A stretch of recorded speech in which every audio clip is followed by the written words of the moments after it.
I can do anything. I can reach any goal today. I can do what I want. I can be what I want to be. G'day folks and welcome to the round 14 24/7 team selection Saturday night footy at Etihad Stadium as we take on the Western Bulldogs. And who would have thought just a month ago that at this point in the season we'd be going for 3 wins on the trot? Haven't won 3 in a row since late in the 2013 season.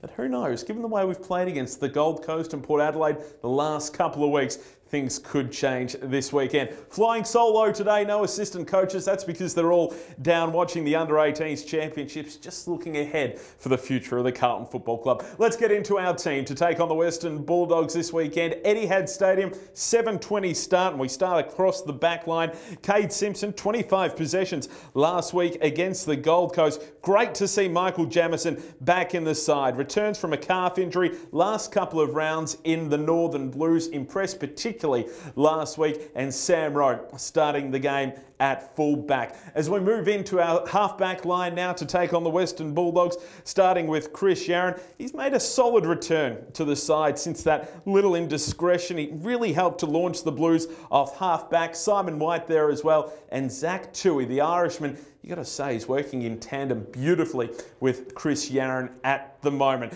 Let's move in to our midfielders to take on the Western Bulldogs, such an important part of this side for the Carlton Football Club. And starting with Ed Curnow, the club's most prolific tackler so far in 2015. Blaine Boakhurst comes back into the side. His first game since round 6. Big opportunity for him. Picked 19 last year to impress interim coach John Barker and Patrick Cripps. What a stellar season he's having. Managed to pick up 20 possessions last week, that despite being tagged by Andrew Rains. It was a slow start for Cripps, but then managed to find his mojo in the second half, and to finish with 20 possessions with a tag, boy, that's a pretty good day at the office for a 20-year-old. The remainder of our midfielders now. Matthew Cruiser, hasn't he just slotted back into the side beautifully? 19 possessions last week against the Gold Coast. Mark Murphy, I reckon he's been rejuvenated too under John Barker taking the reins. 32 touches, and Nick Graham, 24 possessions for him. Let's go into our half forwards now. Isn't it great to see our forward line really starting to get its mojo going into the second half of the season? We start with Dennis Armfield, starting to return as a regular contributor to this side. Important for him.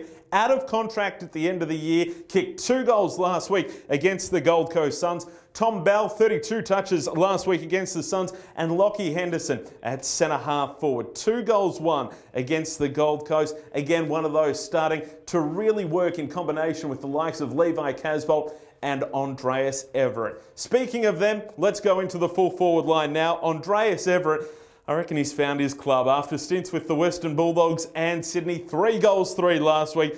I reckon Carlton, certainly his home of choice. Blaine Johnson, first game for him, real opportunity for him to impress interim coach John Barker. He knows how to find the goals. Question is, will he be able to find them on Saturday night? And as I mentioned, Levi Casbolt, our leading goal scorer so far this year, he's still able to clunk the marks, but more importantly, he's been able to slot the goals as well. Our interchange bench to take on the Western Bulldogs on Saturday night. Dylan Buckley hasn't missed a beat since Barker took over. David Allard, Nick Holman, who was the sub last week, and Cameron Wood as well, as still holding that #1 ruck mantle. It's going to be a big night on Saturday night. Chance to go 3 in a row for the Blues. Yes, we're missing the likes of Carazzo and Doherty, and of course Troy Menzel with a knee injury. I reckon we can do a hat-trick for the first time in 2015.